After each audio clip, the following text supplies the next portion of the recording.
it's not like I didn't make my own mistakes, right? So we can go into that because I certainly did. Bottom line is, at least I'm making the attempt to say that no asset class, not even multifamily, is so incredible that it can be good at all times in all markets. And that's what makes us different.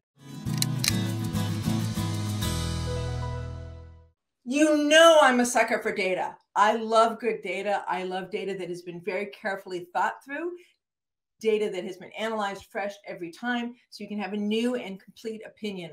There's a lot of bias that comes in. Mine, I'm just as guilty as everybody else. But being able to observe what you're seeing versus using your judgment, using your fear, using your bias in order to confirm your own ego doesn't usually serve us as investors. Being able to ground yourself in what you're seeing, come fresh, and truly allowing yourself to let the market show you, I personally believe is one of the most successful ways to be an investor in an ever-changing, ever-flowing market. So Neal, thank you for being here. I truly consider you an expert, a ninja master at being really understand what the data is showing and report on the data. So thank you for that. All right. Well, let's have a ninja session. And thank you for bringing me back. It's great to be talking with you. You know, last time I think we were on stage at a conference and it was a very fun event. I really enjoyed that one. And this podcast is more freestyle, so I get to be a little more, let's just say, uninhibited in a podcast. Good. And I like that. And I like that. So looking forward to it. I love it. I love it. Well, and I'm sure some of these questions are hopefully will be slightly provocative. You love to talk about certain things like current trends. Yep. And but let's real quick for those who don't know you, and let's keep it nice and tight. Give me a quick understanding of your background so that people can understand why you bring such a depth of knowledge to the data that you work with and the ground up construction that you guys often do. So let's talk about that. Yeah, so I'm a technologist, a data scientist. Computer science is my profession, or was my profession. Ran a technology company for 15 years, sold it at class-leading valuations. Got into real estate 2 decades ago, so in 2003, but not with any investors, just with using my technology company's money to build custom campuses. So unlike most people where their first experience in real estate is either a fix or flip or a single family rental, my first ever experience in real estate was to help the founder of my company build a 27,000 square foot custom campus from scratch. And it was absolutely terrifying and also absolutely invigorating to do something that I was completely unsuited for and do it from scratch and make my mistakes and not have any investor to answer to because it was all the company's money. And we were so outrageously successful in with that first campus that we ended up building or tweaking 6 more campuses over the next 8 or 9 years. So I learned a lot more about real estate. And also that campus I had a partnership in, and I realized all of a sudden I'd gone from paying 53% of my income to the IRS because I live in California.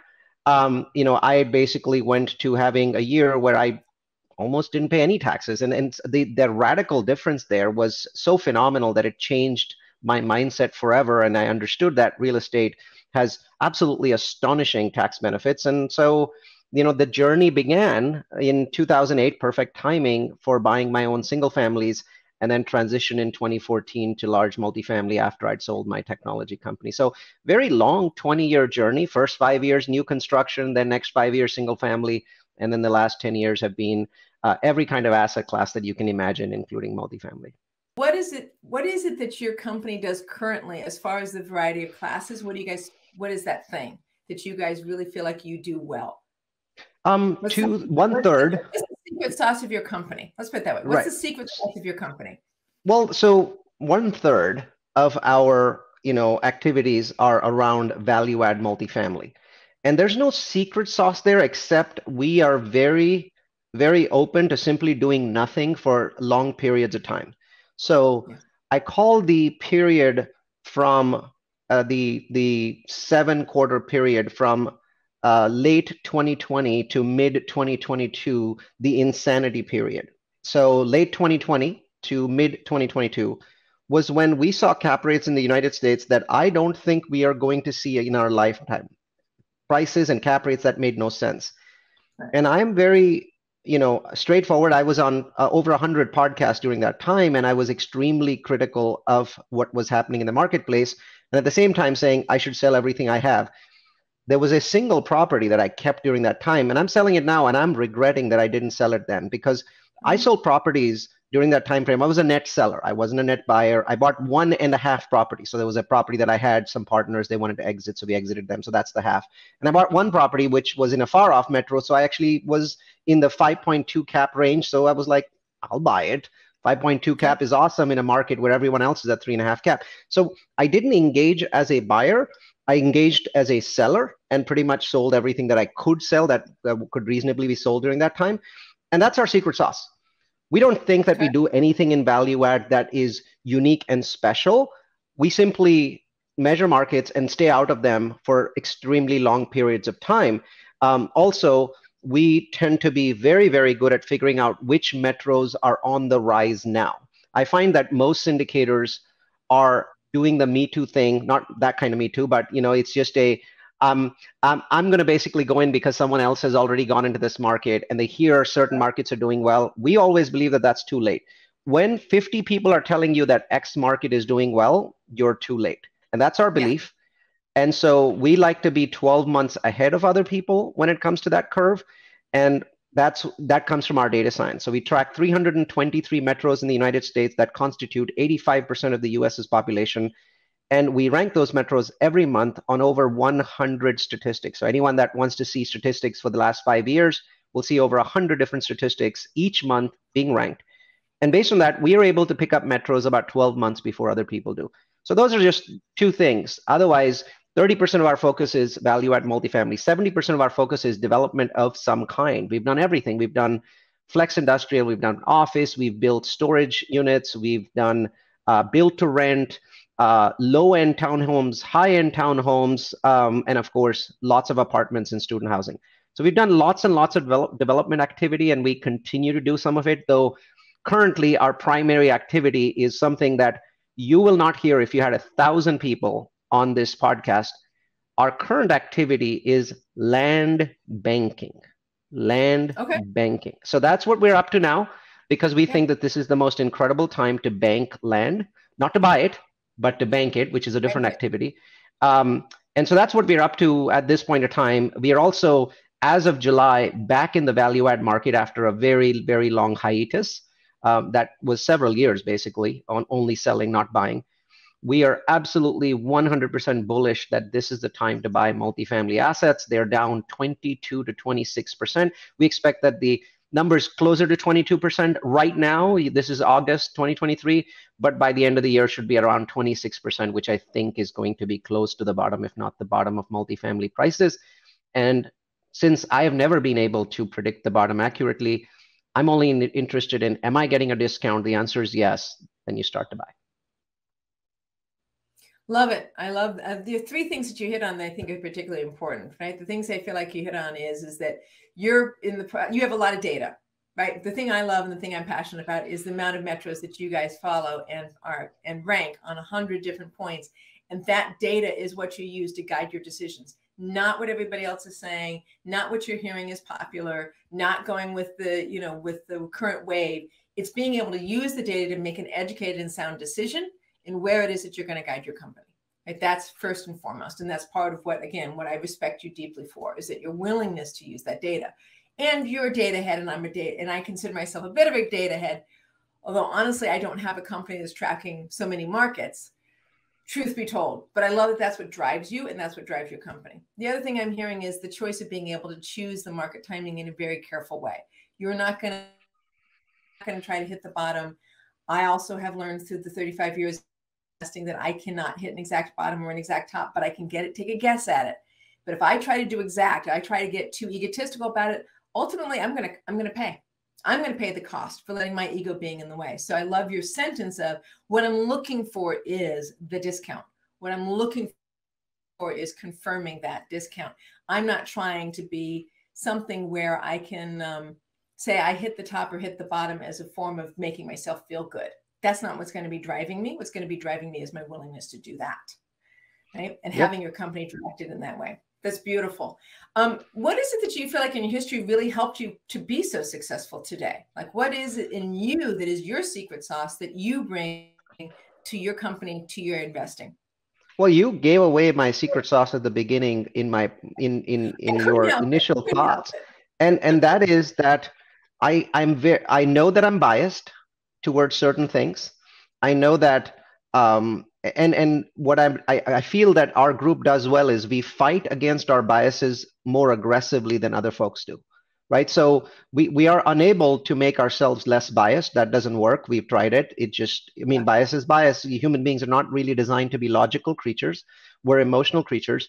But what you can do is be more aware and fight against biases. So if you write down all of your biases, the biases that you think you have, and then you use those to filter projects, very often you can reduce the bias. And I think that that makes us, in my mind, better at picking, making data-driven decisions than other people think they are. I think almost everybody that I know does fairly well with things like underwriting. I think there's a pretty high level of underwriting in the United States for multifamily value-add properties.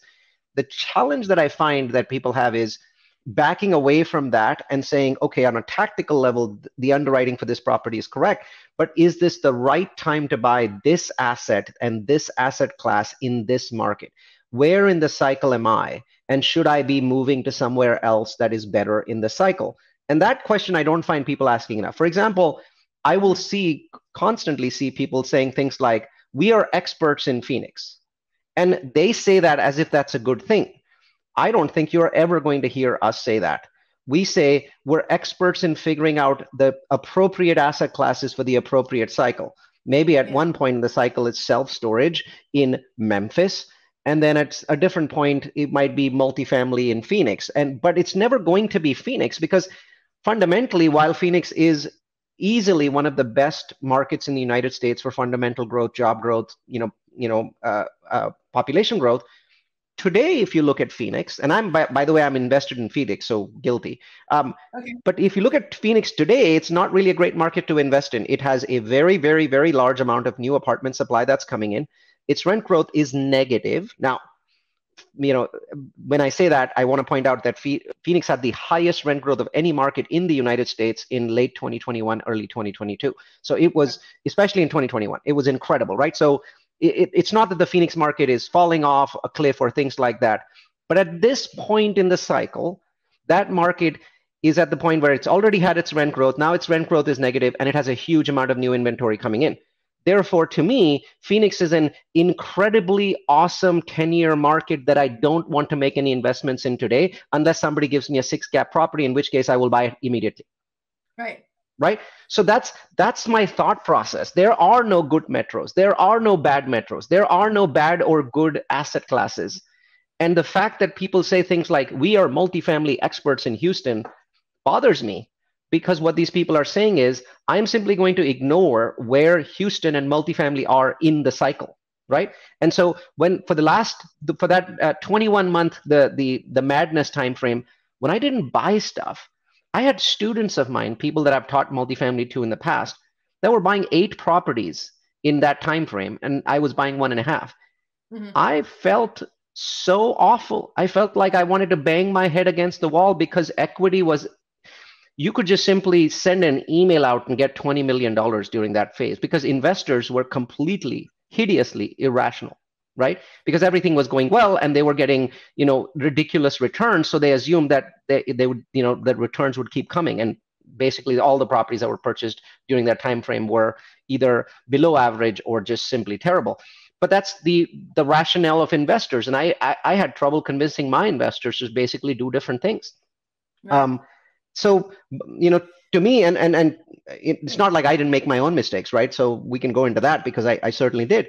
Bottom line is, at least I'm making the attempt to say that no asset class, not even multifamily, is so incredible that it can be good at all times in all markets.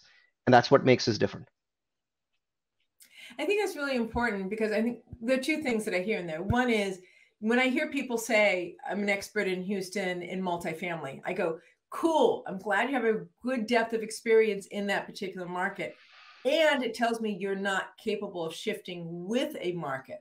So therefore, if Houston is moving, what are you going to choose to do? Like that, my follow-up question is, okay, great. I hear that. I can honor the depth of experience you're telling me. Now, what do you do when you can't get a good cap rate? And what is your company to do? Because what you're telling me is your company makes one widget. Okay, I can respect one widget, but then what do you do? And what you're saying is over here on your side, you're like, well, we don't do one widget. What we do really well is we continue to look at the data. We have a couple things you guys can choose. You can do multifamily rehabs. You can do ground up development. You can also move into other asset classes. Well, that's three right there, right? But again, I think and we've done all of three, right? And some of them have worked better than the others, right? So, yes, but bottom line is, what we do is we try and rank all the widgets, right? That's our focus, right? Is today this widget better than that widget? And I think that that's happening. I mean, let me give you an example that's so radical that it will shock you, right? So a few weeks ago, Cred IQ, C-R-E-D IQ, as you know, I'm a data geek. So I spend 2 hours a day reading articles and tracking them and putting that information into databases so that other people can use them. Cred IQ came up with what they did was they take 190 fairly large properties that were in different asset classes. So multifamily and office and retail and self-storage and industrial and mixed use. So they take these 6 asset classes and they say, we want to rank how much have prices fallen for these 190 assets from peak. Now, peak was different, obviously. Multifamily peak was, late 21, early 22, whereas office peak was 2019, pre-COVID. Retail peak was also pre-COVID. And so they basically said, from whatever the peak was for this asset class, how much has it fallen by? And the numbers, and these are large assets. Please note that for small assets, all of these drops would be smaller, right? Large assets fall quicker. The numbers were stunning because the first thing is, it's not office that has fallen the most. Most people that I would say would be, office because of pandemics and work from home, blah, blah, blah. It's retail. Retail has fallen 57% from its peak, 57%, okay? Office has fallen 48%. So 57%, 48%, those are very drastic numbers, right? Because that's destruction. Anytime an asset falls that much, that's incredible amounts of pain.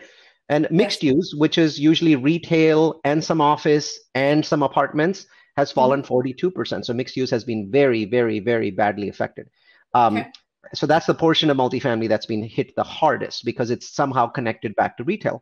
And then there are 2 asset classes that are both next to each other, industrial and multifamily, in that 21 to 22% range. So 21 from industrial, 22 for multifamily. And we've seen that drop. We've seen that drop in the last 18 months. So that number immediately resonates with me as, yeah, this is correct. But that 22 number is probably for large property. For smaller ones, it's probably more like 17 or 18%. But they're both going in that downward direction. And then there was self-storage. And Credit IQ reported that self-storage properties in the United States dropped 0% from peak, right? I'm not saying that self-storage is the best asset class here. I'm saying that this is how drastic data can be. You can have one asset class that's dropped 57% from peak and one that's dropped 0% from peak, right? In the same time frame, with the same set of interest rates and with the same set of banking, tightening, you can have radically different results. And if you don't open yourself up to this, and if you don't try and understand why is it that self-storage has only dropped 0% where retail's dropped 57%, you're not going to make good analysis by whatever it is that you do, which is probably multifamily value add, because that's the largest syndication bucket in the United States by far. But I think understanding what else is happening in the marketplace from a macro perspective makes a huge difference. And I am very focused on this. You notice that I had memorized the entire Cred IQ report. All of the numbers that I gave you are exact because I'm just stunned by what is happening in the marketplace. So when people ask me today, which asset class is the best, my answer is retail. And they're like, no, Neal, you've said before, there's, retail's overdone. There's the Amazon effect. There's all these things that the big malls, blah, blah, blah. And my feedback is, yes. But it's down 57%. And there's also been a lot of conversions where, retail's been converted to the other asset classes. Strip malls have been converted even to in some cases to industrial. I mean, they're just taking strip malls and just blasting out the walls, and now it's an industrial warehouse, and people are doing that. So if it's down 57%, could it go down further? Sure. Could it go down a lot? No. I think that's an outrageously low number. And so today, if you can figure out how to get financing on retail, and that's the really, really, really hard part, right? If you can figure out how to get financing and figure out how to get equity on retail, I think you're going to do really well. Am I going to do it? No, because I'm not an expert. I do not know enough about retail. Maybe I'll pick up a partner and do it, but it's very unlikely. I think that's what I think about, but office, 48%. Am I going to touch it? Hell no. You couldn't hold a gun to my head for me to buy an office building anywhere in the United States, because there's a fundamental demand issue, and that demand issue is going to be there for at least 10 years. So to me, the office market is set to decline, not by 48%. And remember, these are large buildings. The overall office market is probably declined by 30%. I'm making that number up, but it's declined a lot, less than 48. I think the entire office market is going to go to 60% plus. And we're seeing some of that happen in the most bubbly and most dangerous office market in the United States, which is San Francisco. So in San Francisco in 2019, there was a building that Wells Fargo is in, right? And this is in downtown, beautiful white building. A lot of people, if they see the picture, they're going to go, oh yeah, I know this building. That building was appraised at $1,000 a square foot. That Wells Fargo building just sold for $200 a square foot. That is an 80% decline. Across the street is the Union Bank building, which sold for a 75% decline. So those are early days, and obviously this is the most weird market in the United States. But I don't think markets are going to fall to 80 or 75% for office, but I think they're going to fall 50% or perhaps more. And so half of that fall is in front of us. And that's why the aha moment for me is not don't touch office. That's clear. The aha moment for me is this. And I'm saying this, I've started to say this in podcasts, so this is very early. Okay. Downtown cores in the United States, for pretty much every downtown core in the US, is going to be a debacle for 10 years for any asset class that lives in that core, whether it's self-storage, well, there's no industrial in downtown cores, but hotels, multifamily, condos, no single family in downtown cores, but there's condos, right? Every asset class that is in that downtown core is going to see a 10-year debacle. That's what I come away with, because office was basically the tentpole class that was holding everything up. It was holding up the hotels. It was holding up the retail. It was holding up everything that was going on in that area. And if you basically take 50%, or 40% occupancy away from that, it just destroys the valuations of everything around it. And those are the sort of insights that we look to make. And there's a lot of people right now thinking, no, this stuff will get converted. I encourage you to Google what percentage of offices are possible to convert, and you'll find that the answer to that question is 3%. Yeah, 3% of offices can be converted, right? No, that's a bad 3%. Answer. It's almost impossible to take a downtown office building and convert it to anything and do it profitably. Of course, you can do it if you're nonprofit. But if you want to make money doing it, it's almost impossible to do it. So those kinds of insights are what we are looking at. Distress creates so many more insights than a market where everything is right. In 2021, my only insight was the market's too expensive. I'm not going to buy anything. Not much of an insight, right? Even though everyone was buying everything that they could possibly buy. Today, my insight is every investor that I speak with that has ever invested in multifamily in the last 3 years is completely and utterly irrational. They're insanely irrational because nobody wants to buy multifamily today. And I'm looking at it going, so 24 months ago, you were okay with pouring humongous amounts of your money into assets that were being purchased in 3.5 cap range, right? With 4 to 5% rent growth and exit cap rates that were ridiculously high. Let's call them exit cap rates in the 4s. You were okay with that. That was perfectly fine. But today, when you have assets that have exit cap rates in the 5, purchase price rates in the 5s, and rent growth at 2%, somehow it's not a good time to buy. Wow. How can you call yourself an investor? Have you heard of the term speculator? That's what you are. You're a speculator. When the markets are up, you spend a lot of money. When the markets are down, you don't spend any. And while you love to quote Warren Buffett, you don't actually ever follow what he says about, being greedy when others are fearful and being fearful when others are greedy. I'm saying this. I am greedy right now. right? I'm greedy and I'm having trouble convincing enough investors to do it. So I'm like, you know what? I'm just going to tell people what my mindset is.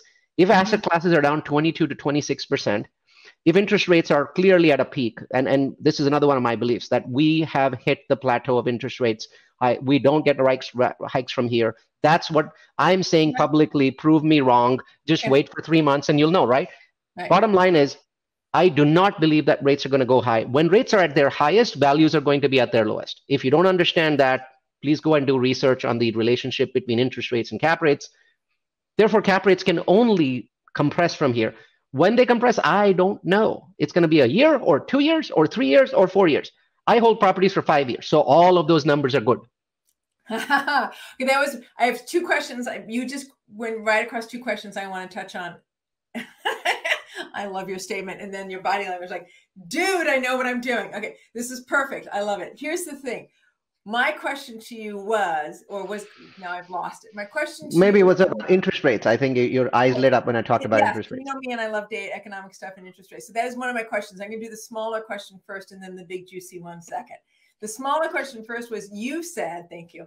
You said land banking, and now you guys are moving into multifamily because multifamily has gone back down into a more reasonable bracket where it makes more sense as an investment, because now we're not seeing this, to me, artificially tight and almost unacceptable cap rate. Right? Because I don't own any multifamily right now. I started in single family. I moved into multifamily. I don't like the cap rates in multifamily. I have not been buying multifamily. I'm only buying for myself. And advising people. I'm not buying with other people's money like you are. But I am agree with you. I haven't liked multifamily as an ongoing stabilized asset. So firstly, I want to describe land banking because I think this is a interesting concept that most people don't fully understand. Land banking is not the purchase of land. It is the process of only making investments during a time where land has become illiquid as an asset class. And what you're doing is that you're using small deposits to squat on very large amounts of land. That's called land banking. We're not, right? So land banking, so let me give you an example, right? So 18 months ago, if I wanted to buy a 10-acre piece of land in a top market, right? Let's call it Austin. I basically had 4 months to close on that piece of land, and I had to put down, $100,000 initial deposit, then another $100,000 after 30 days, and then I had to basically buy it for $4 or $5 million in 120 days total, right? And in 120 days, if it wasn't zoned, I wouldn't even be able to zone it. I'd just be able to get some guidance from the city on what sort of zoning was possible. So I'd still be taking a lot of risk. Okay. Yeah. Now, fast forward to today. The moment interest rates go about 4%, something happens, and it pretty much happens everywhere across the United States, though it happens faster in smaller markets. Land becomes illiquid. Land that is illiquid has no value because other things do have value. If you're holding your property and the interest rates are not there, it's probably still doing some cash flow for you. Instead of 8%, it might be cash flowing 1%, right? Land, though, all you have to do now is pay property taxes, and you know that you can't sell it for a number of years because it's completely liquid. Anything above 4% Fed fund rate, land's illiquid. So what happens is capitulation, which is where the sellers adjust their mindset to what the value of their land is, happens much faster in land than it does in anything else, because land is just land. It's just land. It's just a piece of dirt. And so in these kinds of markets, I'm able to do something that I have not been able to do for a very long time, for more than a decade. I can go look at a 10-acre piece of land in a smaller market. The larger markets will take another 6 months to get there. And tell somebody, I'm interested in your piece of land. I will give you a $15,000 deposit, and then I can hold this land for 6 months. And then I'll give you another $15,000. And at that point, I've gone hard on 30,000, meaning I can't get my 30,000 back. Except I then have a year to close the land after that point because I'm trying to get it to shovel ready. And if the city basically doesn't allow me zoning or permitting or anything else, I'll still walk away. So now I have 18 months, and my maximum loss during those 18 months is the $30,000 and maybe another $30,000 that I spend on getting that piece of land to shovel ready. So for $60,000, I can land bank a 10-acre piece of property that 18 months ago would have cost me $3 million. Now, what I'm paying for it is half of that anyway. So even if I do after 18 months buy it, it's probably 1.5 million instead of 3 million. This is called land banking. And currently I have a 4-person team making an offer, two offers a week. All of them are completely, like low ball is not the world. Ultra low ball offers, trying to figure out where's the bottom for these sellers. And some sellers have a much, when land is illiquid, there is no standard price. One seller thinks that their land is worth $2 a square foot. Another one thinks it's worth $1 a square foot. And nobody knows because the comps are all over the place, right? So my goal is to basically make a very large number of stupid offers and lose most of them. And then some of those offers will come back to me, and that's more than enough. And I'm land banking in some of the most unique, original markets in the United States that most people wouldn't even think of. Like my number one land banking market in the United States is a 500,000 person metro. If I was to give you 50 attempts, you wouldn't come up with this. It's called Rogers, Arkansas. It's also known as Northwest Arkansas. Firstly, nobody would name any metro in Arkansas, but what most people don't know is Northwest Arkansas, specifically Rogers and Bentonville, are two of the fastest growing markets in the United States. The reason for that is simply one company, Walmart. Walmart's decided to consolidate its executive groups from all over the United States into Bentonville. And so they're bringing 13,000 mid-level and high-level managers in, paying for their mortgages, paying for their homes. These are people that all make $100,000 a year or more. So they're not bringing in Walmart employees. They're bringing in Walmart management. When you do something so drastic, and you're basically paying for these people to come in and you're giving them, cheap mortgages and all kinds of stuff, it changes the area, right? It's extremely dramatic. And, people say things like Amazon is building this, Amazon is building that. Amazon's always building everything anywhere. Why does that have any impact on any market? But 13,000 mid-level executives moving into a market where the entire market size is only 500,000 people is an astonishing once-in-a-lifetime chance. So I'm not buying any pieces of land right now. I am booking or banking every piece of land that I can find in it's a 5-city metro. So there's Bentonville, Rogers, Fayetteville, Springdale. And I'm basically land banking in all of these. And 18 months from now, when I'm at the point where I have to buy the land, that's when I'm going to decide what to do with it. Right? Why should I decide now? 18 months from now, I'll have a bunch of other options. And that's what land banking is. It's an insanely profitable area. There are going to be some projects out of this, I can't figure out which, where I'm going to make the same amount of money by just selling that piece of land in 18 months as I would have made in the whole 5-year project. I don't know which ones, but some are going to be there. And others, I might make 250,000 or 500,000. Fine. I never bought the land, didn't I? I never bought it in the first place. Right. You're just holding it. It makes perfect sense because also your company does development. So you're only setting yourself up for the next cycle within your company because all you got to do is get through this recession time. Exactly. Months. It's so about window. Hey, I'm booking the success of my company for the next 8 years. That's right what now. I'm doing. I'm basically setting myself up for the next cycle. Obviously, I don't even think we're at the bottom of this cycle yet. I think the bottom of this cycle would be maybe Q1 of this next year or maybe Q2 of next year, right? So I'm still 3 to 4 quarters away from the bottom of this cycle. But the point is, that's when the opportunity is for the next cycle. So to me, the next cycle starts in 25, strengthens in 26, and reaches its peak in 27. I should be doing things today so that I get, basically I'm exiting something in 27. Okay, I love it. Let me ask you this question because my eyes lit up about the Fed rate. So I think the Fed is going to increase in October, and I think they're going to increase in Q1 of 2024. I can tell you why I think that, but this show isn't about me, it's about you. So why do you think the Fed is done? Everyone who's worrying about inflation right now is wrong. We need to worry about disinflation and deflation. The manufacturing index in the United States has been negative for the last 5 months, and it's getting more negative every month. The United States has been the most successful of any major economy in getting its inflation down. 12 months ago, headline inflation was 9.1%, and last week it was 3%, right? If you look at the track, it's a straight line down. It was never interrupted. It never moderated. It's a straight line. You can actually draw a straight line. So we've done a better job. If you look at that line for the Eurozone, for England, for Canada, or for Japan, their lines look bumpy and are much shallower than ours. We've made incredible progress, even though the Fed was definitely 6 months late. Idiots, you cost me millions of dollars, you morons, right? But when they got their act together, the speed at which they raised was astonishing. They didn't listen to any of us that thought that they would break the banking system or break the economy. What break? There has been no break in the economy. The economy is doing phenomenally well. And so clearly the Fed knew what they were doing. They raised much faster than any other Fed in the world. And they got away with it because now they've got inflation down at 2.5%. Now core inflation, is right around 4%. My feedback though is that's an annual number. What is the point of looking at a number from a year ago when today's numbers are 0.2? So the last 2 months, core inflation has been 0.2 and 0.2. Annualize that, you're at 2.4%. Now, does that mean that the Fed is going to drop interest rates? No, because it takes a while for the Fed to be convinced that this is going to stick. My feedback is there is absolutely no reason. So there's 3 meetings left now. So there's a September meeting, there's a November meeting, and there's a December meeting.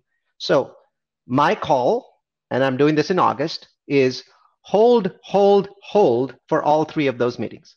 I don't know what happens beyond that point. I think January is the next meeting. I still think it's hold, and I think Feb is a drop of a quarter point, and we'll see what happens. That's, obviously the next 5 meetings. But the data that I'm looking at now is not the market data. I'm looking at the predictive data, and it shows significant declines in inflation. I believe that within the next 30 days, at least one Fed governor is going to show their concern about disinflation. Okay. So that's why. We'll see what happens. No, I love it. I love hearing contrary opinions because it only educates me. I really do. I thank you very much for that, for what it is that you're tracking and being able to understand. Because I agree with you. We don't want to look at an annual number. We want to look at a quarterly number. We want to be able to see what's happening. We're turning a Titanic.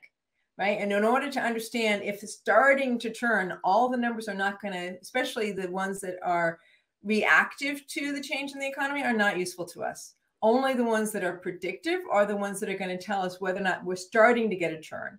Once we start to get that turn. But it takes a while. Hold. Right. So exactly. The key is this. I mean, think about what I'm about to say, right? We've gone from 9.1% to 3%. And for most of that time, the Fed funds rate was not this high, because when we started, it was 0 and then 1 and then 2 and then 3. By the time we got to 3.5, we were already seeing inflation start to come down. So even 3 was strong enough to start pulling inflation down.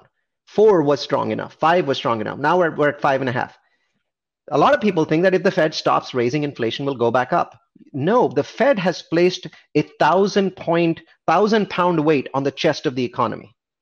If they do nothing and just pause, that weight is still 1,000 pounds. They've been adding 100 pounds to it every couple months, right? That's still 1,000 pounds. That's not a normal economy. That is an economy that is artificially being slowed.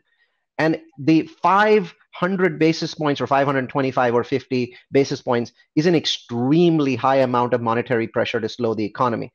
That's why I don't think they need to do more. That's why I think that they're going to get their goals by simply holding that pressure for the next 6 months. And maybe in February or maybe in March, they start thinking about, okay, maybe we want to reduce interest rates a little bit at a time. I just don't think that this Fed has any urgency in reducing interest rates because the economy continues to do so well. Yeah, I agree.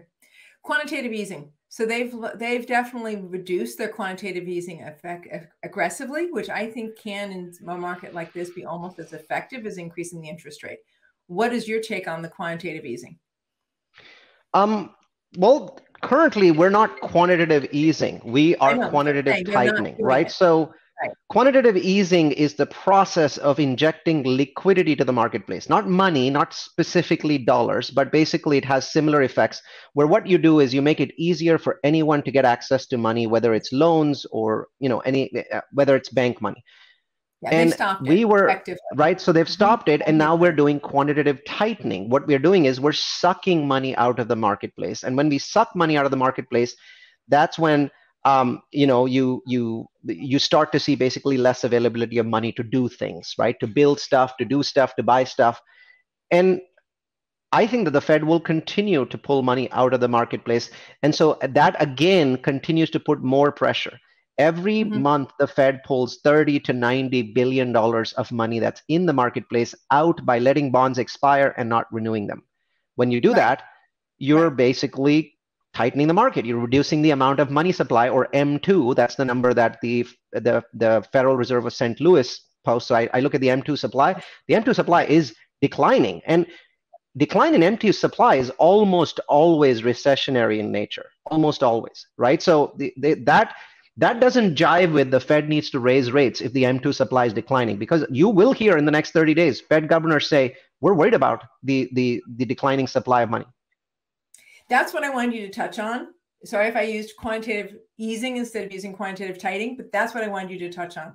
The effect inside the system of quantitative easing or quantitative tightening, which is what they're doing now.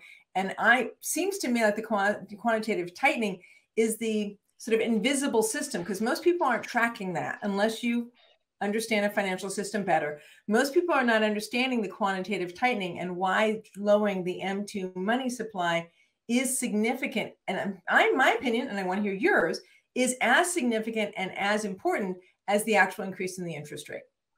I wouldn't say it's as significant for one simple reason, because interest rates have an emotional impact on all the participants, where M2 doesn't, because nobody writes articles about them.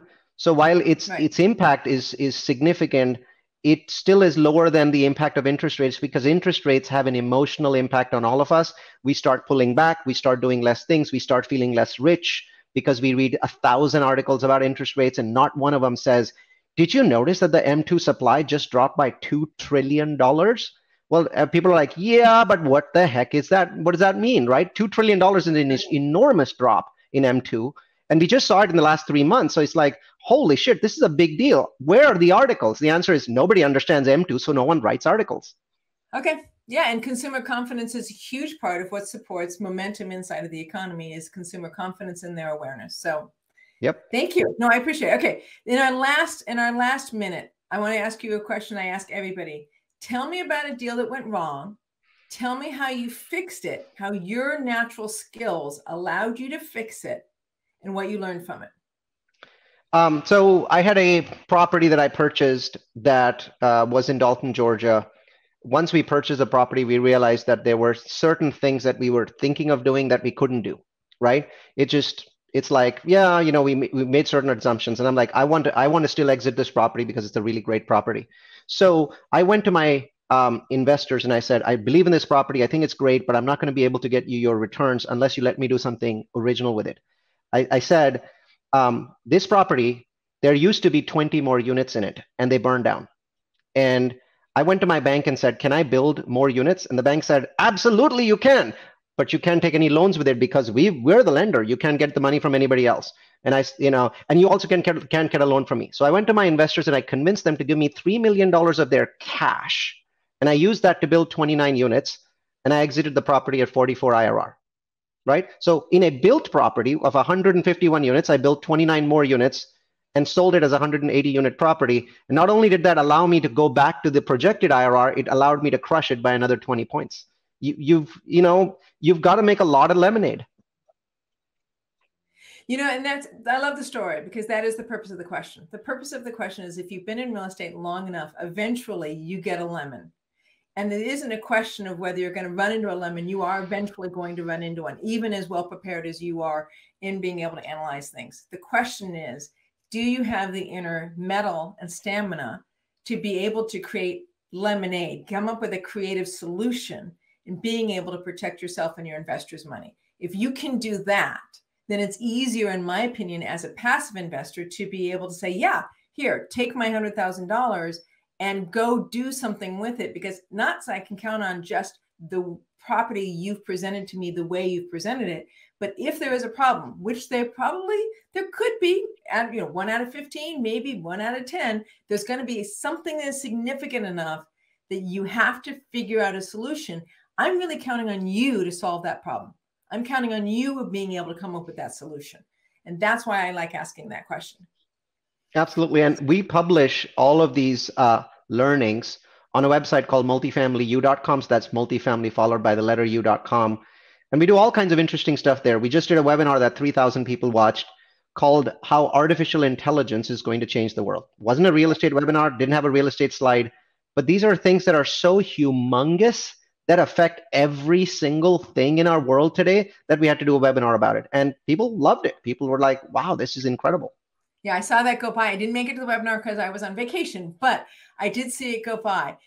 That's exactly my next question, Neal. Thank you for your time. If people want to invest in GroCapitus and they want to be able to understand more deeply what it is that you offer, your company offers, and they want to get closer to you, how do they do that? Multifamily U is one of your valuable assets, but there are other places that people can get in contact or get close to you as well.